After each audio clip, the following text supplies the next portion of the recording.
हाय दोस्तों, मैं डॉक्टर टाकर स्वागत कर आपके चैनल पर। दोस्तों, आज हम अपने इस वीडियो में बात करने वाले हैं हमारे जीएसटी पोर्टल पे दो नई एडवाइजरी आई है जो आपके लिए बहुत ही इंपॉर्टेंट हो सकती है और उससे समझना हमारे लिए बहुत ही जरूरी है। कुछ रजिस्टर्ड पर्सन जो बिजनेस कर रहे हैं उनके लिए ये दिक्कत आ रही है कि उस चीज़ को या उस रूल को जो एडवाइजरी आई है उसके बारे में वो समझ नहीं पा रहे हैं सही से और उनको बिजनेस करने में बहुत ही दिक्कत आ रही है। बार बार नोटिस आ रही है, जैसे कि DRC 01C की नोटिस आ रही है, 37A के रूल के बारे में नहीं पता है उन्हें, तो उसमें कुछ गलती कर जा रहा है जिससे कि पेनल्टी बन के आ जा रही है। तो उससे हम कैसे अपने आप को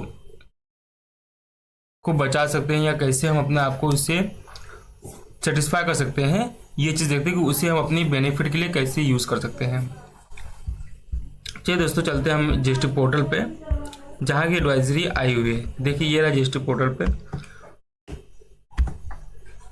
और दोस्तों यहाँ पे देखिए दो एडवाइजरी आई हुई है। एक जीएसटी DRC 01C के बारे में जो ITC मिसमैच के लिए होता है और ITC रिवर्सल के लिए रूल नंबर 37A। तो दोस्तों पहले हम रूल नंबर 37A देख लेते हैं जो कि हमारे लिए बहुत ही इंपॉर्टेंट है। दोस्तों इसमें क्या बोल रहा है, vide rule 37A C GST rule 2017 the tax payer have a reverse the input tax credit. दोस्तों इसमें बताया जा रहा है कि जो इनपुट टैक्स क्रेडिट है अगर आप गलत तरीके से ले लिए हैं, कहें तात्पर्य आपको साफ साफ ये बता दे रहे हैं हम कि अगर आपने जैसे कि आपका जो परचेसर है, आपने कहीं से जिससे परचेस करके माल आया है और उन्होंने जैसे कि GST R1 भर दिया है और आप GST R1 उसने समय से भरा है और आप जब फाइल कर रहे हैं GST तो आपने तो उनका ITC जो मिला है उसे आप क्लेम कर लिए और उन्होंने GST R3 भी नहीं फाइल की है। तो अगर GST R3 भी उन्होंने फाइल नहीं की है तो आपको नोटिस आएगी और अगर उन्होंने GST R3 भी फाइल कर दी है तो आपको नोटिस नहीं आने वाली है। अगर एक गलती हुई है तो आप इसे सितंबर 30 तक इसे कर सकते हैं। या तो खुद आप टैक्स भरिए, ITC का क्लेम कर चुके तो आपको खुद टैक्स भरना पड़ेगा इसमें, या तो आप भरेंगे टैक्स या तो आपने जिस भी पर्सन का जिसने आपको सेल किया है माल और गुड्स या सर्विस, और या तो उससे भरवाइए टैक्स। दो ही चीज़ है आपके पास, या तो आप खुद भरेंगे पेमेंट करें या तो फिर आप उनसे करवाइए, ये कर सकते हैं। हाँ, ये हो सकता है जैसे कि वो भविष्य में अगर आपने पेमेंट किया है, टैक्स पे कर दिया है और गवर्नमेंट का, तो अगर आपने पेमेंट पेड कर दिया है गवर्नमेंट का तो आप भविष्य में अगर वो सामने वाला जो जिससे आप माल परचेज किए जो आपका वेंडर है उससे अगर बाद में भविष्य में वो उस टैक्स को पे कर देते हैं तो आप फिर उसे क्लेम कर सकते हैं और आपको उसमें कुछ करने की जरूरत नहीं है। वो जब आप वो आपका वेंडर जो टैक्स नहीं भर पाया है अगर वो अब टैक्स भर देगा तो आपके पोर्टल में GST R3B में ऑटोमेटिकली जुड़ के या प्लस होके ज़्यादा के ITC शो होने लगेंगे जिससे कि आप उससे क्लेम कर लेंगे। The said amount ITC is required to be reversed by such taxpayer while furnished return in form GST R3B or on or before the 30 days of November following and such financial year a part of this legal obligation।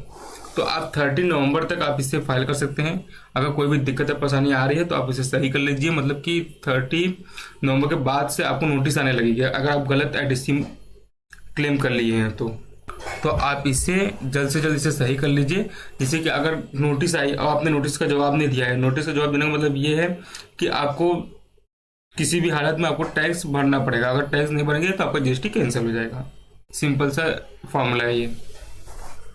To facilitate the tax pay such amount ITC required to be reversed on amount rule 37A of C GST rules of the financial year 2022 and 2023 has been computed from system and has been communicated to the concerned recipient। The email तो कहने मतलब ये कि जो recipient हैं उनको consult कराया जाएगा मेल पे भी एंड मोबाइल नंबर पे भी। आपको जो मेल है, आपका जो रजिस्टर्ड मेल है GST पोर्टल पे, वहाँ पे आपको मेल दिया जाएगा कि आपका इस प्रकार से 37A मतलब ITC मिसमैच है, आपको 37A के रूल के तहत आपको नोटिस दी जाएगी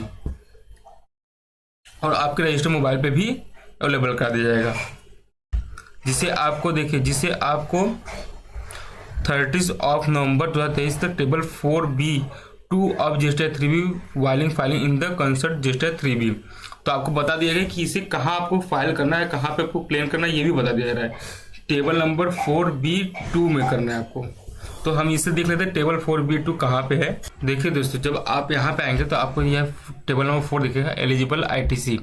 जब 3B में जाएंगे ये दिखेगा। और अब यहाँ पे जो कॉलम दिखाई दे रहा है आपको, टेबल नंबर 4B2 ना, देखिए ये रहा टेबल नंबर 4B2। यहाँ पे अभी यहाँ पे हम नहीं कर पा रहे क्योंकि इसे हमने फाइल कर दिया है। जब आप यहाँ पे जब आपको वापस करना रहेगा, देखिए यहाँ पे लिखा है ITC claim which was reversed under table 4B2 in yearly tax peer. तो आप यहाँ पे क्लिक करेंगे, जो भी आपका ITC अगर रहेगा, जो आपका अगर IGST रहेगा तो IGST में आप अमाउंट डालेंगे, CGST AGST रहेगा तो CGST में अमाउंट डाल के आपको यहाँ पे कंफर्म करके रिवर्स करा दिया जाएगा। ठीक, तो हमने ये भी दिखा दिया आपको। अब देख लेते हैं हम DRC01C के बारे में। दोस्तों DRC01C ITC मिसमैच के लिए है। अगर आप GSTR 2B में जिस प्रकार से शो हो रहा है, अगर आप उसके विरुद्ध जाके आप अगर ज़्यादा के डिमांड करके ITC क्लेम कर ले रहे हैं तो आपको DRC01C की नोटिस आनी कन्फर्म है। कहने का मतलब दोस्तों बस इतना है कि अगर आपने जो GSTR 2B में शो नहीं कर रहा, आप उससे ज़्यादा के दिखा रहे हैं तो आपको नोटिस आएगा। आप उससे ज़्यादा के क्लेम नहीं कर सकते। जो आपके GSTR 2B में शो कर रहा है उसे ही आप क्लेम कीजिए। इसलिए कीजिए कि दोस्तों पहले दिक्कत होता था कि आप ज़्यादा बढ़ा के कर लेते थे और सामने वाले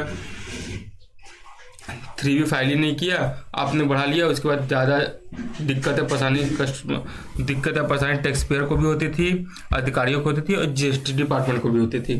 तो इसलिए उन्होंने डायरेक्ट यही नियम निकाला है कि जो GSTR 2B में शो हो रहा है ITC और वो रिफ्लेक्ट हो गया GSTR 3B में जितना आ रहा है उसे आप क्लेम कर लीजिए।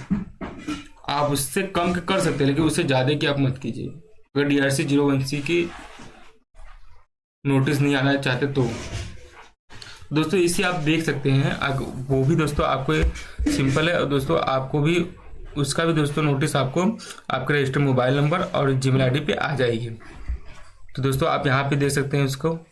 अगर दोस्तों आप देखना चाहते हैं कि हमारा ITC मिसमैच है या नहीं, तो सिंपल तरीका है दोस्तों उससे देखने का। आप सिंपल यहाँ पे लॉगिन करेंगे, लॉगिन करने के बाद आप सर्विस पे आएंगे, सर्विस पे आने के बाद दोस्तों यहाँ पे रिटर्न्स पे आएंगे और रिटर्न कंप्लायंस में जाएंगे। जब रिटर्न कंप्लायंस में जाएंगे दोस्तों यहाँ पे देख सकते हैं ITC मिसमैच DRC01C। आप यहाँ पे क्लिक करेंगे या व्यू कर देंगे।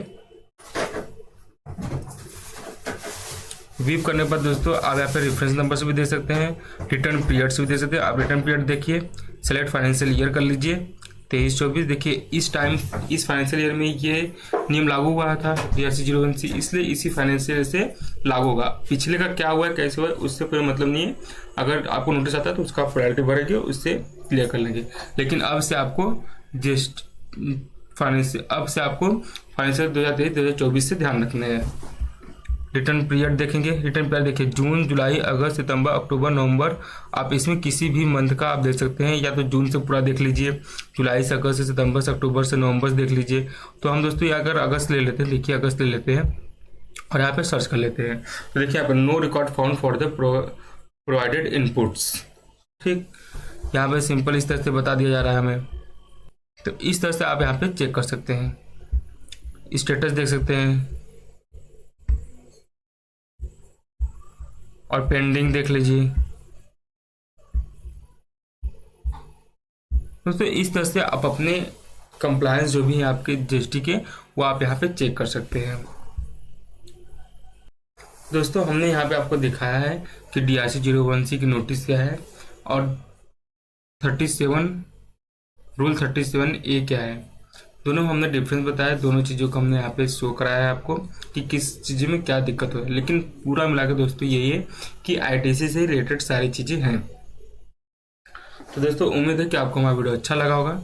अगर हमारा वीडियो अच्छा लगा हो तो आप हमें लाइक सब्सक्राइब जरूर कीजिएगा और कोई भी GST में प्रॉब्लम हो तो आप हमें कांटेक्ट कर सकते हैं। अगर आप हमारे प्रोफेशनल से काम कराना चाहते हैं तो आप हमें वहाँ भी कांटेक्ट कर सकते हैं। हम डिस्क्रिप्शन में अपना नंबर दे देंगे जहाँ आप कॉल करके एक नॉमिनल कॉस्ट पे आप सारे काम करा पाएंगे।